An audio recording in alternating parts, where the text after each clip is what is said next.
Okay, so you're someone that's probably saying, Aaron, I want to move to Florida, but what are like 10 things that I should probably keep in mind with moving to Florida? Before we get started, just a disclaimer.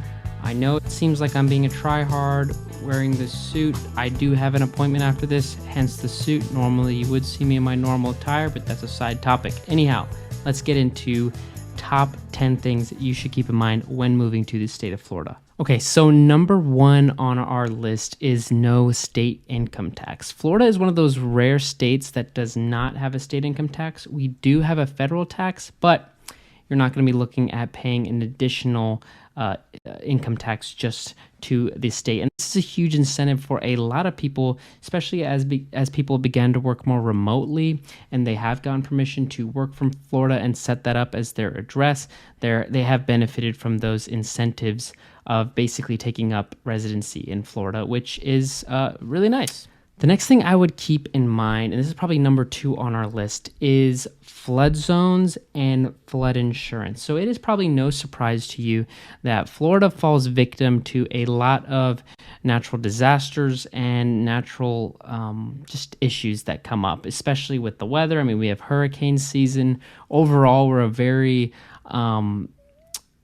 a state that has a lot of wet areas and wet grounds that home buyers are going to want to be aware of when buying a home. And that's definitely something you want to look at is, hey, is this house in a flood zone? If it is in a flood zone, what zone is it? Is it something that is going to potentially be a problem for me? How much is this going to add on to my insurance? The other thing you're really going to want to keep in mind is how well the home you purchase does on the 4-point inspection, because you want a really good clean 4-point so that you can bring that insurance rate down. Because truth be told, as we've seen the hurricanes come over the years, as we've seen the building collapse in Miami, more and more things happening in Florida, we have seen insurance costs almost double in a lot of areas. And so a lot of people are ending up paying a lot in insurance. And so that's just something to keep in mind, is that when you're moving to Florida, you can likely expect to pay more in your homeowner's insurance than probably the state you're at. Now, I know it's kind of a con, but it's really something that you definitely want to be aware of when moving here. Stuff like the age of the roof and other items, the plumbing, the electric. That's all stuff you are going to want to stay on top of just to bring your home insurance costs down a bit. And again, making sure your home is not in a flood zone, different factors like that all will factor in for insurance. Okay, so the third thing to keep in mind when moving to Florida is the weather here. Now, for one, in the summer, it is very hot and very humid. So that's something to keep in mind. Now, if you're more of the snowbird type, then yeah, you wouldn't be so worried about that necessarily, since you're only coming down during the winters. During the winters, though, and maybe this is just because I'm from Florida and I might have a bit of inexperience on my end, but we do have cold winters. And by cold, I mean it can get down to the 40s occasionally, 50s, which to a lot of people, especially a lot of my buddies in Minnesota or Wisconsin, Michigan, to them, 40, 50 is nothing, and it's like a nice day outside. But for me, maybe as someone who's lived in Florida for a while, 40s and 50s are pretty cold. But it's just something to keep in mind. It's not hot all year round. We do have seasons. We have a rainy season. We have a hot and humid season. We even have a pollen season. So it's not like the weather down here is the same all year round. We do have seasons, and temperatures do fluctuate. And it can get really hot and really sticky and humid down here, but you're also surrounded by water everywhere, whether it's a natural spring, a pool, or the ocean. So you always got opportunities to cool down.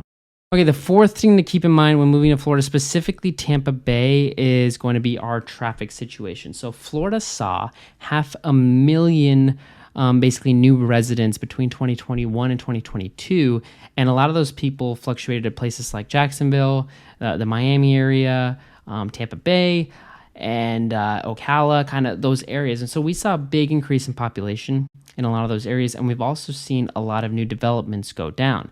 And with that being said, our roads weren't necessarily prepared for the fast rate of growth that we're experiencing as a state. So you will find traffic down here, and that's definitely something to keep in mind when buying a house.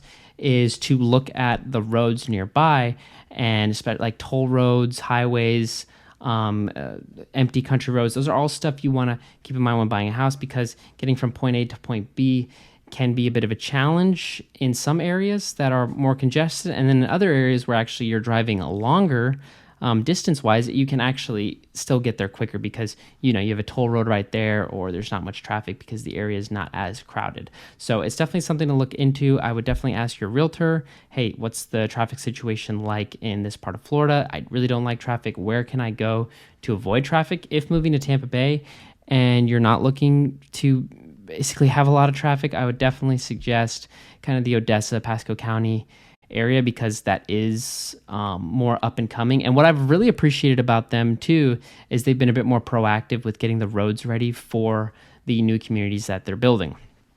And you will experience Florida traffic one way or another if you ever go to Orlando, because I don't know if there's been many times where I've driven on I-4 from Tampa to Orlando and not got bumper to bumper traffic at some point. It is one of the busiest interstates in the United States.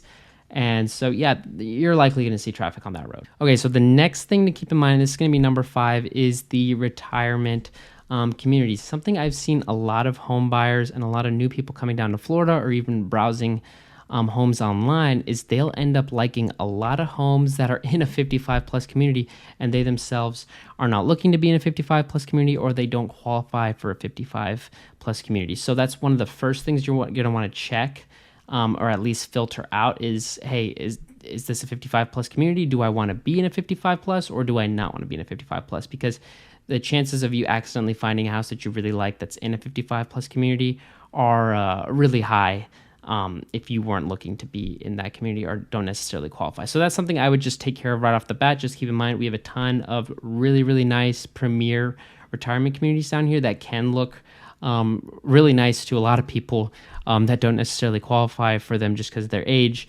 And so it can be a huge bummer when you find out, oh man, I really like that house, but I can't actually buy it because I'm 25. So something to keep in mind, if you are 55 and older and you're specifically looking for a 55 plus community, then I would also factor that into your search, because it's really easy to filter out all the ones that are not 55 plus. Okay, the next thing I want to talk about, and this is number 6 on our list, is the snowbird culture we have here in Florida, specifically in Tampa Bay. You're going to find a number of communities that mostly are, a ton of them are actually, a large percent of the community itself is full of snowbirds. And those people are from up north, Canada, Minnesota, New York, Maine, Pennsylvania, all those places. And so honestly, I don't blame them. So when it's snowing up there, when it's cold and miserable, they come down here. They have a good old time in Florida when the weather's nice, and then, come springtime when it gets a little warmer up north, they head back to their primary residence up there. That is awesome, and I love that we as a state are able to accommodate those walks of life so easily, but it's definitely something you are going to want to keep an eye on if you are or are not a snowbird, is how friendly is this community to what I want. If you are a snowbird, you probably want a community that you can have guests at. That way you can, if you're not down here and you have a buddy who wants to come down, stay at your place, you can easily open that up to them, and you aren't going to necessarily be restricted by the condo association or the HOA. Also, if you want to rent out your place down here while you're not living here, that's definitely something you're going to want to check as well. Now, if you are looking to live down here full time, especially in a 55 plus community, you're probably wanting a community that is more active, where you can meet people, hang out, go golfing. And so you probably are going to want to look at the communities that aren't heavy with snowbirds. And so that's fairly easy. Your realtor will be able to tell you the ones that would work for, depending on what you're wanting, snowbird friendly or not.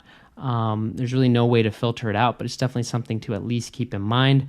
Obviously, the associations with more restrictions on who can stay there are definitely encouraging people to kind of stay there as their primary residence, and so that's going to be obviously not super snowbird friendly. And so if you are looking to kind of live here full time, I'd probably lean towards that. So number 7, speaking of condo association laws, and this is something to keep in mind, especially in 2023.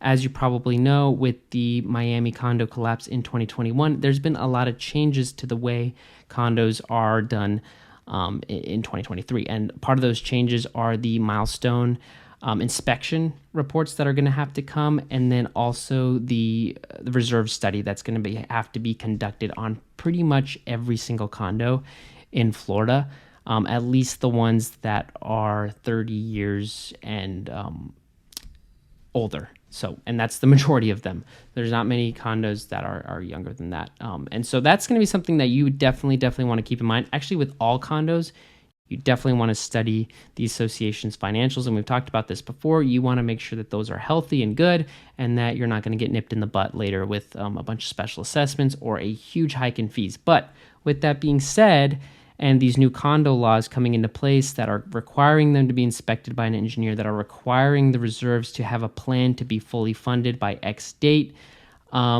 you definitely want to stay on top of that, especially if you're looking to buy a condo, because every condo is going to address that super differently, and some condos are super on top of it, and some are not.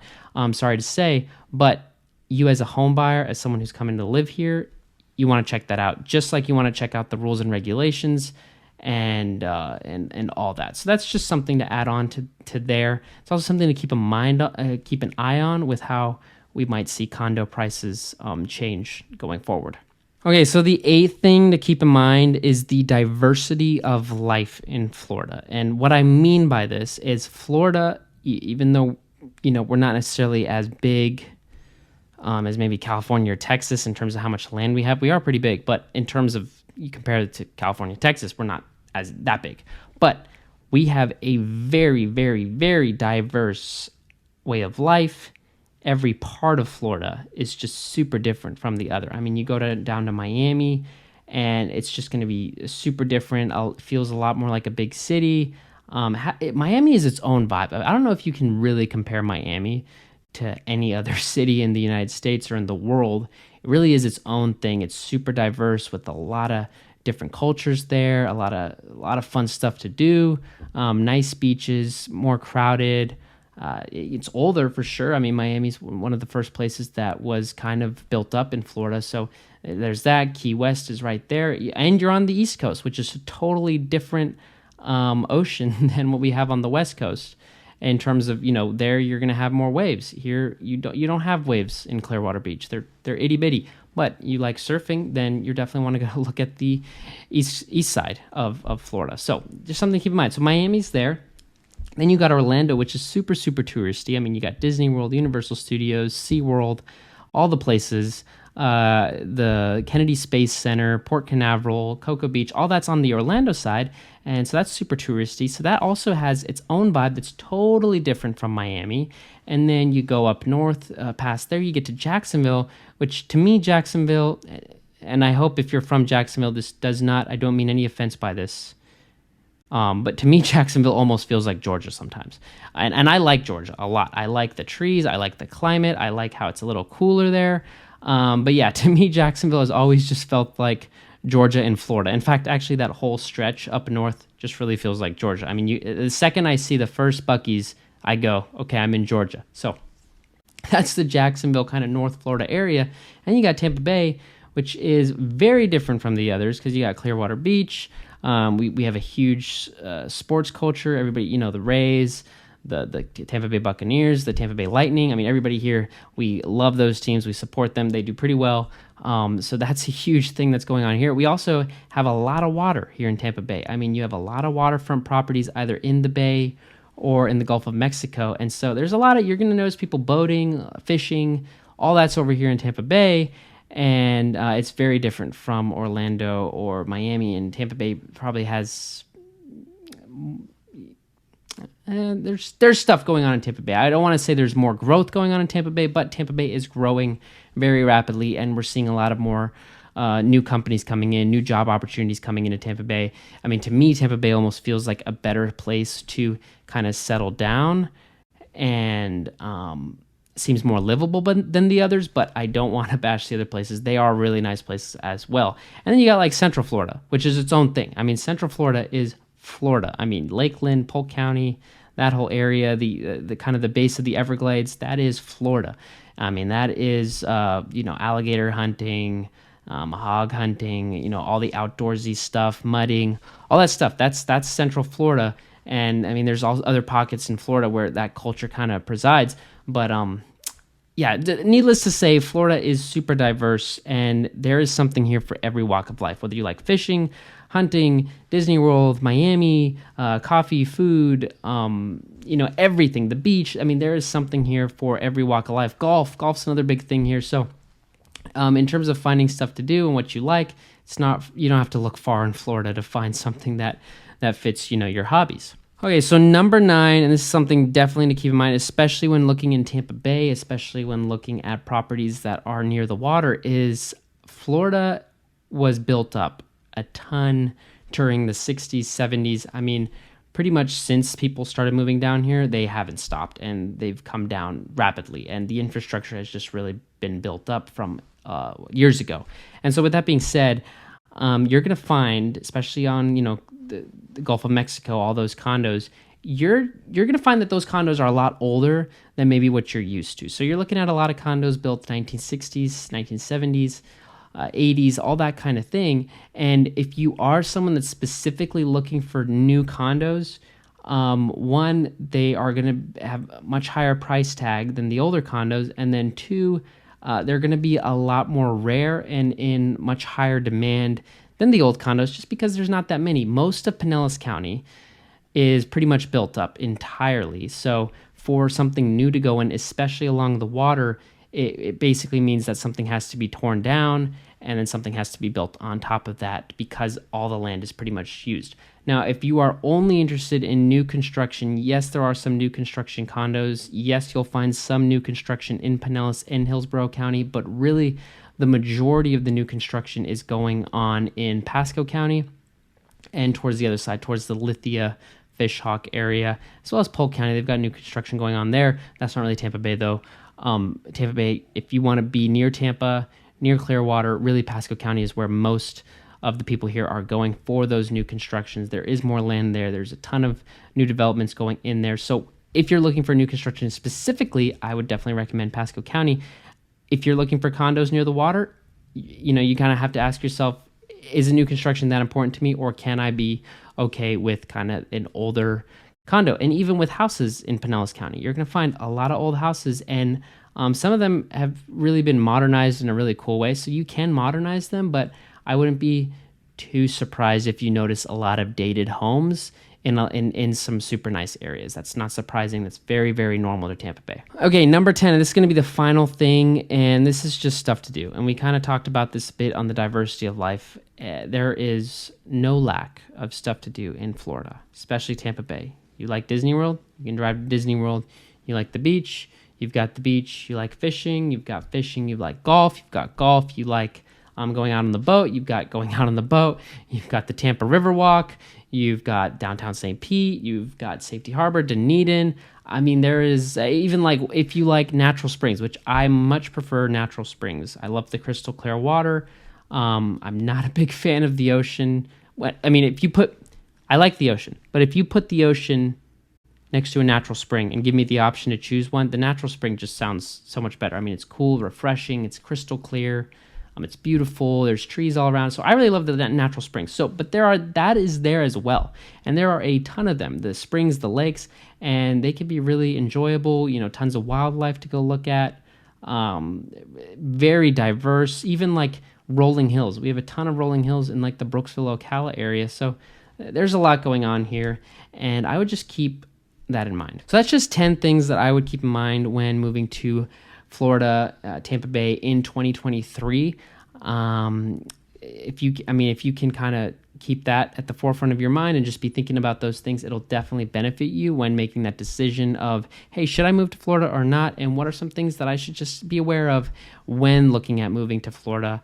And yeah, I hope that helped. Hope you guys have a great day. Once again, my name's Aaron Shand. If you ever need help with buying or selling, or learning more about Florida, feel free to give this channel a subscribe, or find me on Instagram, or reach out to me via phone, text, whatever works for you. But I would love to connect with you guys and help you kind of learn more about Tampa Bay.